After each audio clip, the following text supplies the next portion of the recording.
The fluorescent hum of the office at midnight was a lonely, hollow sound, a counterpoint to the city's distant thrum outside Ben Carter's 23rd story window. Denver, a sprawling tapestry of glimmering lights, stretched endlessly beneath him, but its vibrant energy offered no comfort, only amplified his profound isolation. 7 years. 7 years since Elara vanished, yet the phantom tendrils of her absence, or rather, her time's presence asterisk, still clung to him, a persistent, suffocating shroud. His fingers, usually steady and precise, traced the cool aluminum of his laptop. He was an architect, a craftsman of structures, a builder of dreams for others, but his own life felt perpetually fractured, built on quicksand. The email inbox, a portal to the mundane for most, was for Ben, a gateway to a private hell. He knew what awaited him. He always did. A cold dread settled in his stomach, familiar as an old coat. He clicked. The subject line glared. "You can never escape me." His breath hitched. He knew the sender's address by heart, an imprint on his psyche. *elaravance@gmail.com*. Not the real Elara, of course. Couldn't be. But the messages? Oh, the messages. They pulsed with an uncanny intimacy, a malevolent knowing. This one was no different. "Ben, my sweet, deluded Ben," it began, the words a silken poison. "Do you truly believe your latest glass tower will make you forget me? The one on Welton Street, with its arrogant spire reaching for the clouds? So typical of you, always striving for new heights, while ignoring the wreckage beneath." Ben's jaw tightened. The Welton Street project. His passion, his escape. Only his closest colleagues knew the intricacies, the architectural challenges he'd poured his soul into. How could she times know? "And your new routine," the email continued. "Those quiet Tuesday evenings at home, listening to jazz, sipping that overly bitter single malt scotch you've grown so fond of. Do you ever wonder if I'm there? A shadow in the corner, humming along. A chill, colder than the mountain air that sometimes swept through his office, snaked down his spine." He hadn't told anyone about his Tuesday ritual. It was a recent habit, a small, sad attempt at normalcy. How could Elara, presumed dead or lost to madness, know such intimate details? He clenched his fists, knuckles white against the dark wood of his desk. This wasn't a direct threat. It never was. It was a meticulously crafted psychological assault, a drip feed of terror designed to erode his sanity, to keep Elara's malevolent spirit alive in his mind. The police, 7 years ago, had dismissed his pleas. Voluntary disappearance, they'd called it. "She's bipolar, Mr. Carter." This is typical behavior for someone off their meds, lashing out at those they feel wronged them. His friends, too, though initially sympathetic, had slowly drifted, weary of the same old story, the endless, unprovable harassment. They saw a man haunted by a mentally unstable ex-girlfriend, a victim of circumstance. Ben, deep down, knew it was something far more sinister. He remembered the last time he'd seen Elara truly happy, a flicker of joy, brief and vibrant, against a backdrop of encroaching shadows. *. 2 weeks before Elara Vance vanished. The world had been a canvas of promise for Ben. The bar on Larimer Street buzzed with a Friday night energy, laughter and the clink of glasses forming a symphony of urban joy. Elara, her dark hair catching the low lights, her eyes sparkling with an infectious warmth, was a revelation.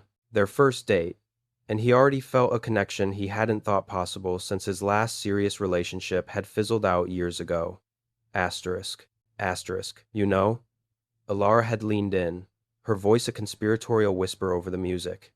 "For an architect, you're surprisingly charming. Most of you only talk about load-bearing walls and stress fractures." Asterisk.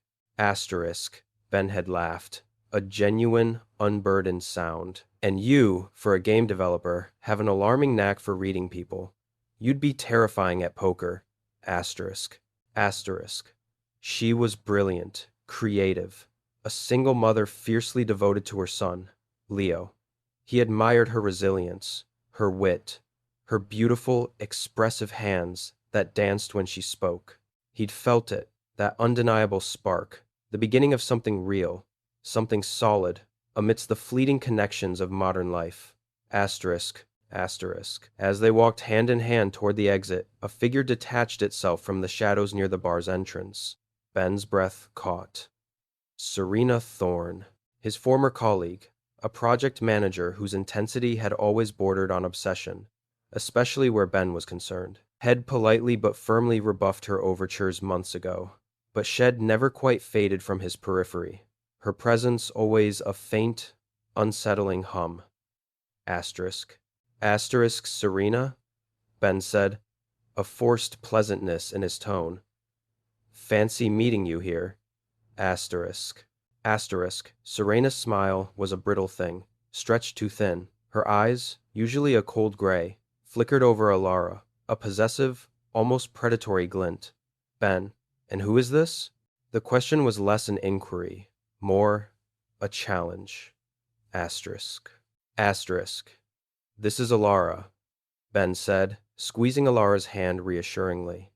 Elara Vance. Elara, this is Serena Thorne, a former colleague. Asterisk. Asterisk Elara, always gracious, extended her hand. Nice to meet you, Serena. Asterisk. Asterisk. Serena took it, her grip surprisingly firm, then dropped it abruptly. Ben talks about his work, but not much else. Her gaze lingered on Alara's face, a silent assessment, a dismissive curl of her lip. I suppose you'll learn all about his quirks soon enough. The words, though seemingly innocuous, carried an edge, a barbed undercurrent of contempt. Asterisk. Asterisk. The air thickened, suddenly charged with an unspoken animosity. Ben felt a knot tighten in his stomach. He'd always dismissed Serena's intense interest as a professional admiration, perhaps a mild crush. Now, seeing her glacial reaction to Elara, he understood it was something darker, something possessive, and unsettling. Asterisk. Asterisk Elara, sensing his discomfort, tugged gently on his arm. Ben, it's getting late. Leo will be wondering where I am. Her voice was soft but firm, a lifeline pulling him away from the precipice of an awkward, tense confrontation. Asterisk. Asterisk. He nodded, relieved. Right. Serena, it was good to see you. Asterisk. Asterisk. Serena only gave a slight, almost imperceptible nod, her eyes fixed on Alara's retreating back, a gaze that felt less like envy and more like a cold, calculating threat. Ben shivered. Though the night air was mild, he dismissed it then as a lingering oddity. He should have listened to that prickle of unease. It was the last time he saw Elara truly happy, truly free. Asterisk. 7 years. The memory, though brief, was vivid, a stark contrast to the sterile emptiness of his current reality. Ben slammed his laptop shut, the sound a sharp crack in the silent office. He needed a drink, something strong enough to dull the edges of the persistent nightmare. But he knew it was futile. The ghost of Elara, or whoever was masquerading as her, always found him. Days after that fateful first date, Elara was brimming with excitement. She was moving into a new apartment, a bright, airy space closer to Ben's office, a symbol of their burgeoning future. They'd spent hours decorating, picking out furniture, Elara humming as she packed her belongings. She sent him a giddy text late one evening. Just got to the new place. Boxes everywhere, but it already feels like home. Call you when I've tamed the chaos. That was the last message Ben ever received from the real Elara. Her phone went dead an hour later. No calls answered, no texts returned, just silence. A chilling, absolute silence that swallowed her whole. Evelyn Vance, Elara's mother, felt the silence first. It was a maternal instinct, a sudden void, where her daughter's vibrant presence should have been. When Elara missed their daily evening call, then failed to pick up Leo from school the next morning, Evelyn's alarm bells screamed. She immediately called the Denver Police Department, her voice trembling with a raw, primal fear. My daughter, Elara Vance, she's missing. Evelyn had choked out to the dispatcher, her heart a frantic drumbeat against her ribs. She wouldn't just leave. She has an 8-year-old son, Leo. He needs her. Leo, 8 years old, with his mother's bright eyes and Ben's own quiet intensity, was a bundle of confused grief. Mama promised she'd read me a bedtime story tonight, he'd whispered to his grandmother, his lower lip quivering. Where is she? Did she forget me? Evelyn had to stifle a sob, her heart breaking anew with each innocent question. How could she explain something she herself couldn't comprehend? But the police, specifically Chief Miller, had a different story. They were polite at first, but their tone quickly shifted, hardening with an unspoken judgment. Miss Vance, we understand your concern, Chief Miller had said, his voice flat, devoid of real empathy. But your daughter has a documented history of bipolar disorder, correct? Controlled, you say? But these things, they can relapse. Evelyn had protested fiercely. Elara was stable. She took her medication. She saw her therapist. She was happy, Chief Miller. More than happy. Then came the evidence. Just days after Elara's disappearance, a flurry of activity began. Emails from Elara's account to her employer, resigning with immediate effect, citing personal struggles and a need to find herself. Texts to Ben, erratic and disturbing, ranging from declarations of undying love and pleas for him to join her in some imagined idyllic escape to vitriolic accusations of betrayal and threats if he ever tried to find her. The police had even found a few cryptic, unsettling social media posts, quickly deleted, but cached. These messages, Miss Vance, Chief Miller had explained, waving printouts, they align perfectly with an individual experiencing a manic episode, possibly compounded by paranoia. She's alienated from her family, her employer, her new boyfriend. She's covering her tracks, fabricating reasons for her absence. Evelyn's blood ran cold. No, that's not Elara. She would never abandon Leo. She loves him more than anything. But the narrative was set. Elara Vance, the brilliant game developer, the devoted single mother, was instantly rebranded as a mentally unstable, irresponsible woman who had voluntarily abandoned her child and her life. Her reputation was irrevocably tarnished, painted by the brushstrokes of official dismissal and public rumor. In the wake of this devastating pronouncement, a new, insidious campaign began. Messages from Elara intensified. To Ben, they were a relentless barrage of obsessive love and venomous spite. To Evelyn, they were cruel taunts, blaming her for Elara's alleged escape, accusing her of stifling her daughter's freedom. These messages were meticulously crafted, sometimes using phrases Elara might have used, other times twisting her words into something unrecognizable. And then there was Serena Thorne. She materialized in Ben's life again, a shadow cast in Elara's absence.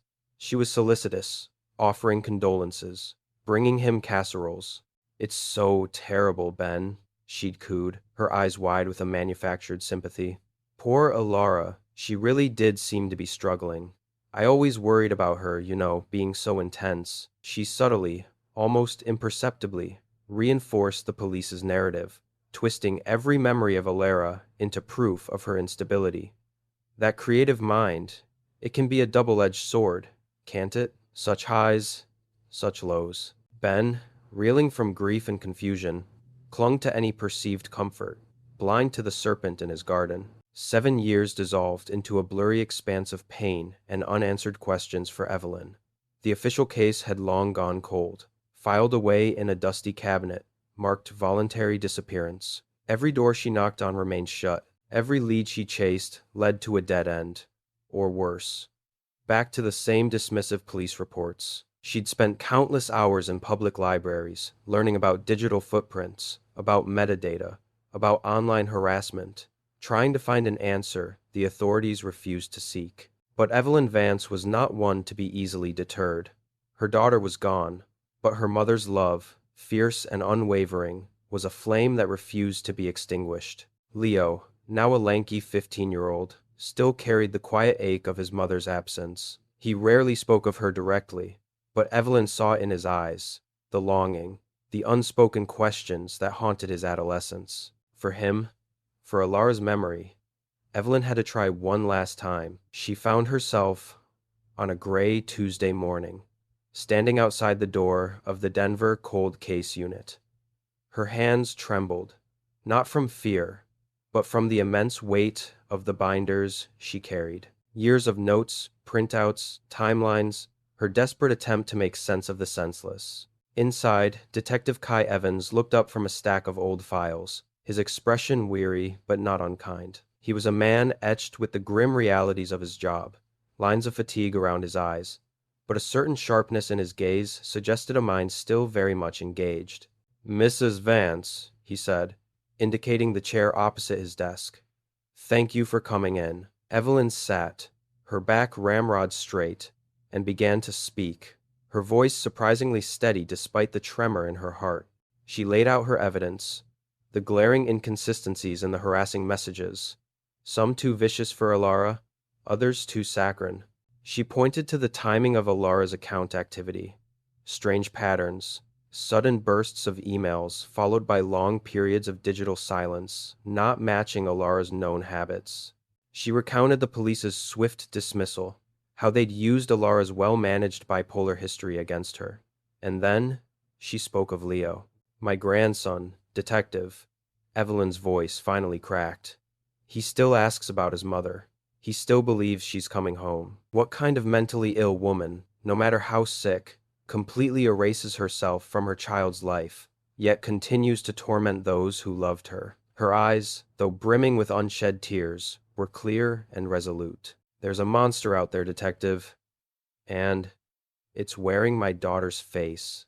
Kai Evans listened, his initial skepticism slowly giving way to a flicker of professional curiosity, then something akin to concern. He'd heard countless stories, seen endless theories, from distraught family members. But Evelyn Vance was different. There was a meticulousness to her presentation, a fierce, undeniable conviction that resonated beyond mere grief. The sheer volume of data she had collected, the specific questions she posed about the digital trail, they weren't the ramblings of a desperate woman. They were the observations of an amateur detective, driven by love, who had stumbled onto genuine anomalies. He picked up a printout of one of the early harassing emails to Ben. He reread the casual, almost breezy tone, then compared it to another, a brutal tirade sent weeks later. Evelyn was right. The tone, the word choice, the underlying emotional cadence, they felt disjointed, almost like two different people. Elara's bipolar diagnosis, while often volatile, rarely presented with such a fragmented emotional spectrum, especially when well medicated. "This is a lot." "Mrs. Vance," Kai said, exhaling slowly. He pushed a hand through his thinning hair.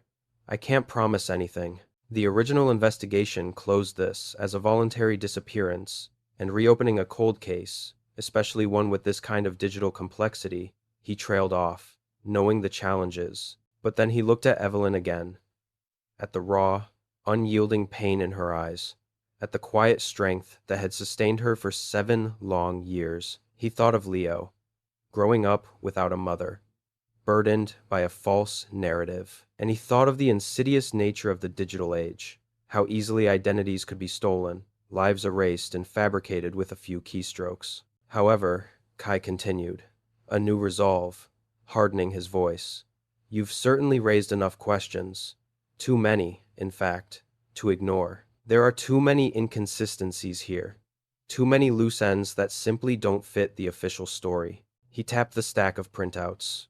"This isn't just about a missing person anymore, is it?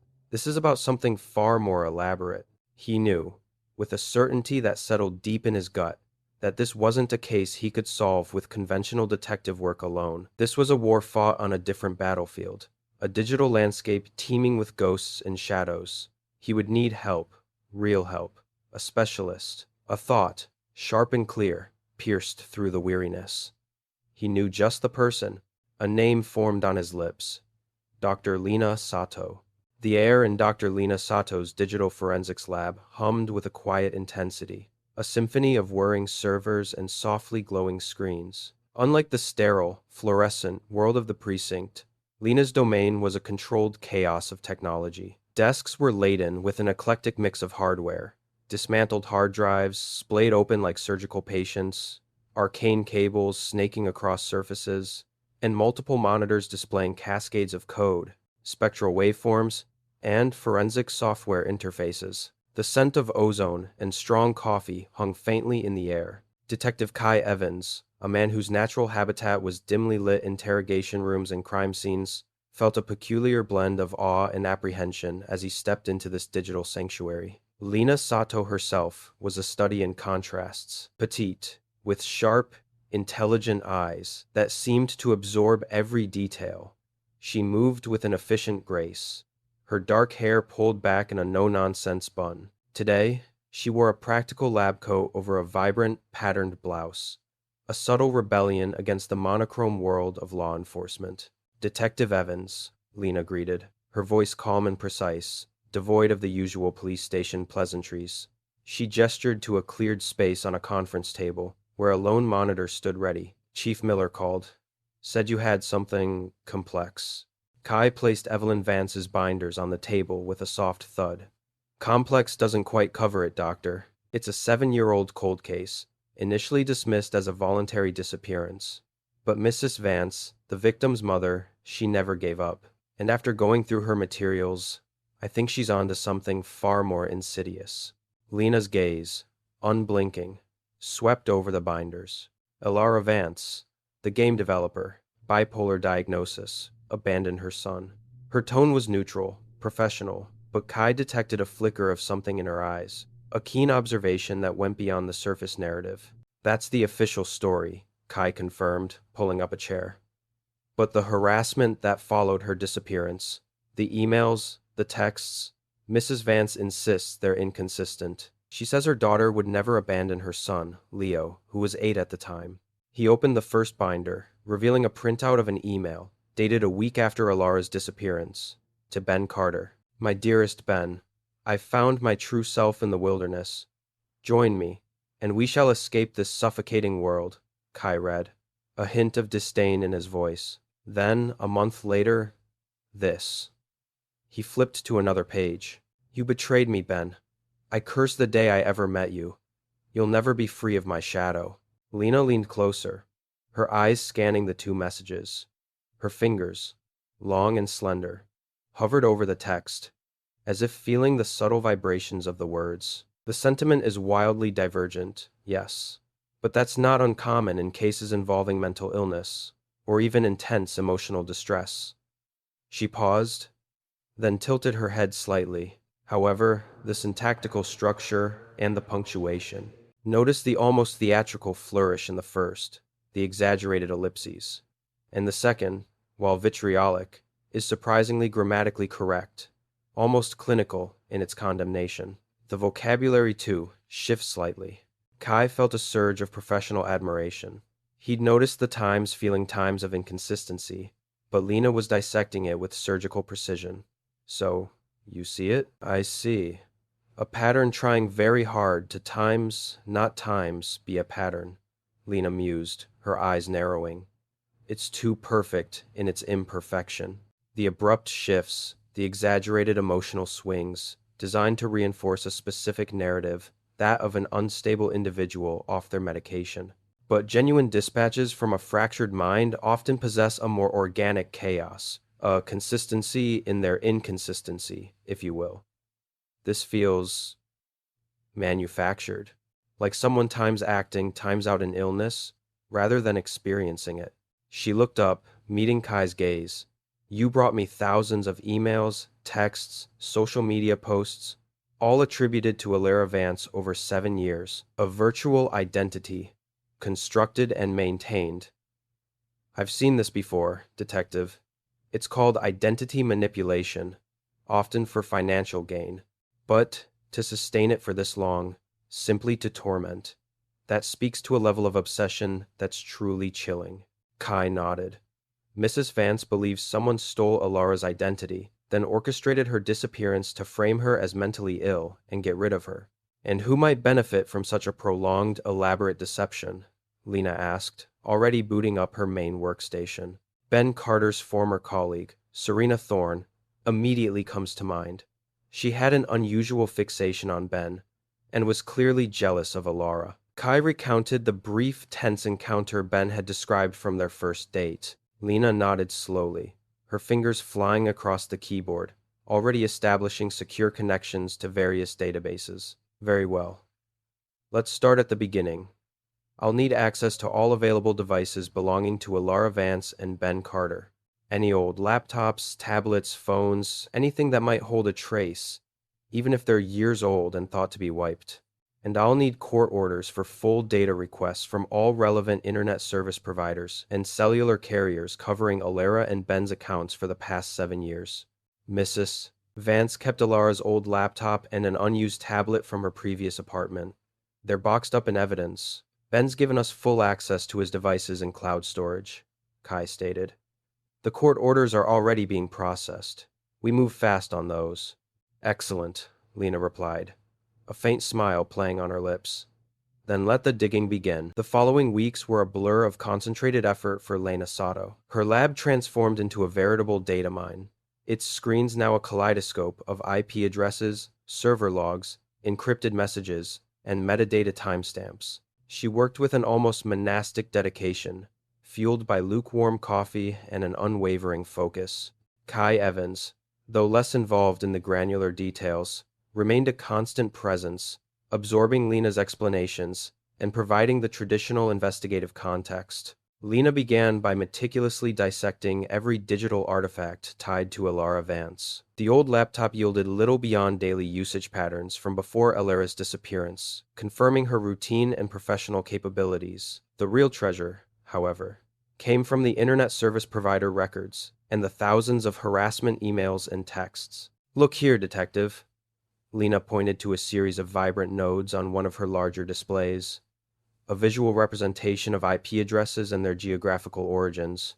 Over 7 years, the vast majority of these messages, the ones sent from Elara Vance's account, the ones exhibiting those peculiar linguistic inconsistencies, consistently route through a specific sequence of proxy servers, sometimes even VPNs. But every so often, the perpetrator makes a mistake.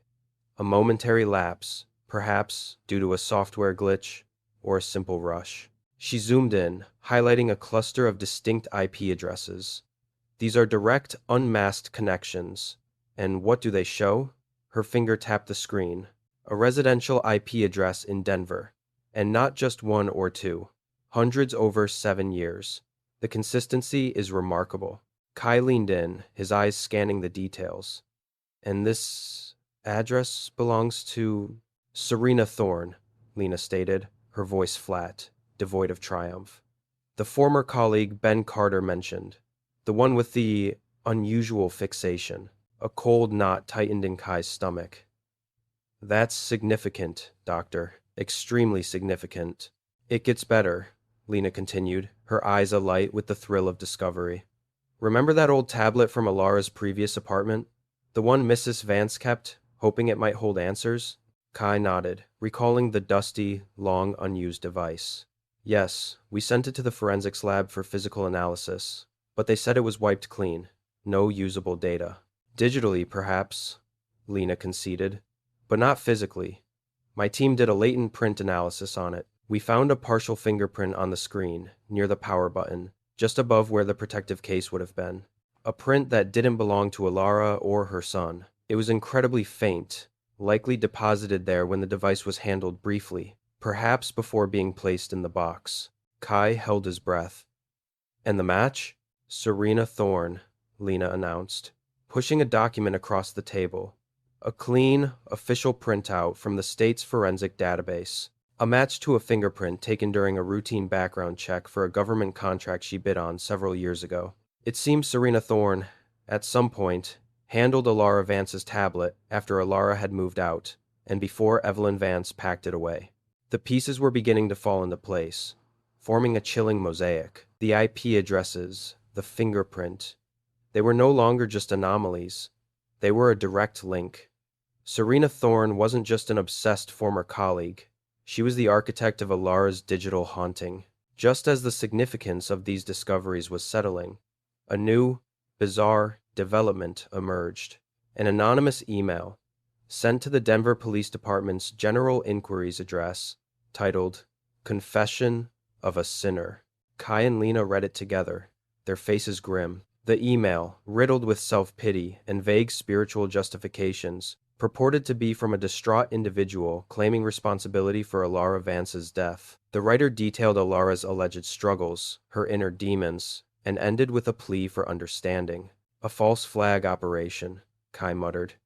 Serena, probably rattled by us reopening the case, trying to throw us off by pretending to be someone else, confessing to a mercy killing or something similar. Precisely, Lena agreed, her eyes scanning the text. But false flags often carry a kernel of truth the perpetrator can't resist revealing, a way to both confess and deflect.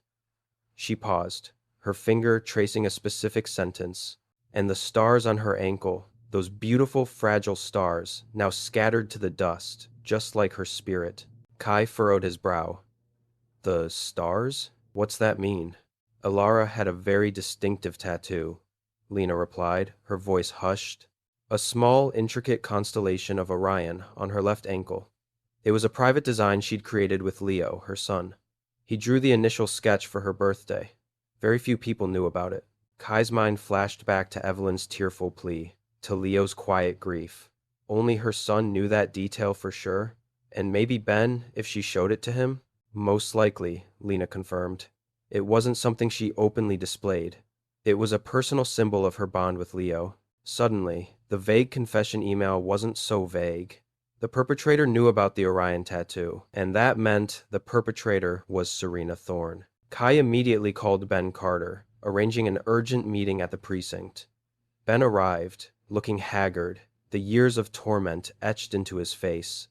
He sat opposite Kai, Lena observing from a corner. Ben, Kai began gently, we're making progress on Elara's case.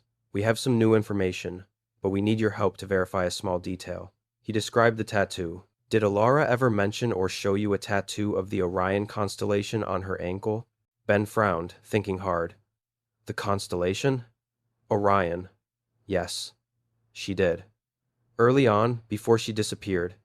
It was on our second date, I think. She said it was a gift from Leo, that he'd designed it. He then paused, a new memory surfacing, sharp and cold. Wait. Serena. Kai leaned forward. Serena Thorne? Yes, Ben said, his eyes widening with dawning horror. It was after that first date, maybe a week before Elara disappeared. I ran into Serena again, alone, at a coffee shop. She was asking about Elara, not in a friendly way. She asked if Elara had any quirks, any distinctive features, and she specifically asked if Elara had any tattoos. I just brushed it off then, thinking it was just her being nosy. But she asked. She definitely asked. The confirmation hung heavy in the air. Serena Thorne had not only impersonated Elara, but she had also meticulously gathered intimate details about her, even going so far as to probe Ben for information about her physical appearance. The confession email, far from being a diversion, was a chilling self-incrimination. Lena, however, was not content with circumstantial evidence and a clever slip-up. She wanted undeniable proof. With Serena Thorne now firmly established as the primary suspect, a search warrant for her home and electronic devices was quickly obtained. Days later, deep within the labyrinth of Serena's recovered data, Lena found it. The files were hidden deep, within a nested series of folders, encrypted and meticulously scrubbed, but not beyond Lena's forensic expertise. It was on an old tablet Serena had tried to factory reset and then discarded in a junk drawer, thinking it a defunct piece of tech. Lena had used advanced data recovery techniques, rebuilding fragments, piece by agonizing piece, until a single folder coalesced from the digital ether. The folder was simply titled Archive, and inside, among mundane documents and old work projects, was a single, solitary image file. Lena clicked it open. The screen illuminated with a close-up photograph. It was a woman's foot, pale and still, clearly lifeless. The skin was unnaturally smooth, the toes slightly curled, and unmistakably, etched into the soft skin just above the ankle bone, was the familiar, intricate pattern of the Orion constellation. Elara's tattoo. Lena felt a cold dread seep into her bones, chilling her to the marrow. The image was grainy, poorly lit, taken in what looked like a confined space, perhaps a trunk or a closet, but the details were irrefutable. It was a trophy photo, a chilling, macabre memento taken by the killer, a piece of definitive, undeniable proof that Elara Vance was dead and that Serena Thorne was her murderer. She called Kai immediately, her voice tight with a mix of horror and grim satisfaction. Detective Evans, I found her. I found Elara. The arrest of Serena Thorne was swift and unceremonious. Kai Evans, accompanied by a tactical team, found her in her meticulously ordered Denver townhome, sitting at her kitchen table, sipping tea. Her expression, usually composed and aloof, fractured into a mask of stunned disbelief as Kai read her the Miranda rights. She offered no resistance, only a chilling, vacant stare that betrayed the crumbling edifice of her carefully constructed sanity. Despite the fact that Elara Vance's body was never found, the digital evidence against Serena Thorne was overwhelming. Lena Sato's meticulous work, her ability to unearth the invisible trails left in the digital ether, was the cornerstone of the prosecution's case.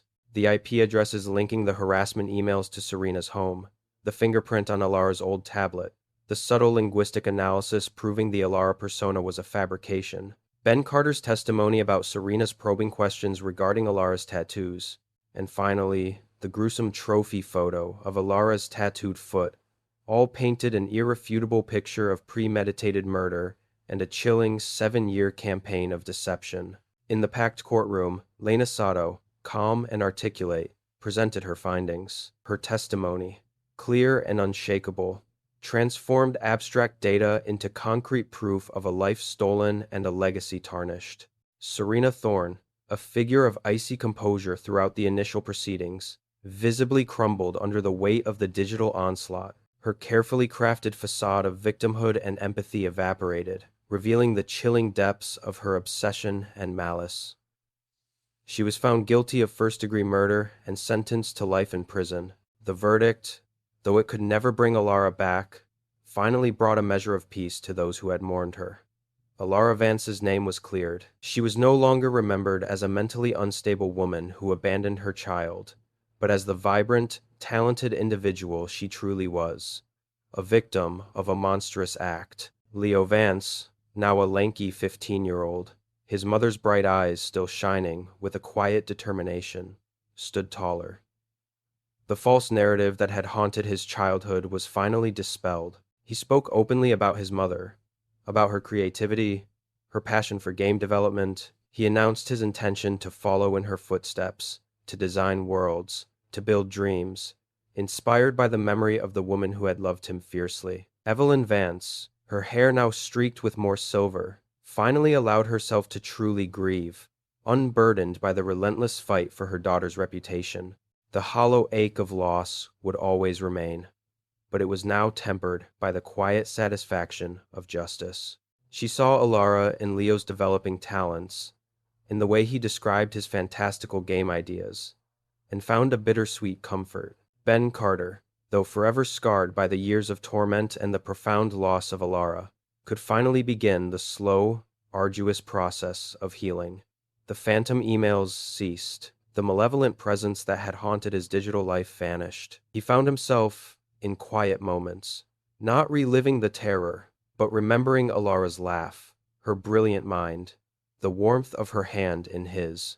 He could mourn the woman he had loved, not the ghost that had tormented him, and perhaps, one day, truly move forward, carrying Elara's true legacy, not the shadow of Serena's cruelty. The digital trail, once a path of agony, had ultimately led to truth, to justice, and to a fragile, hard-won peace.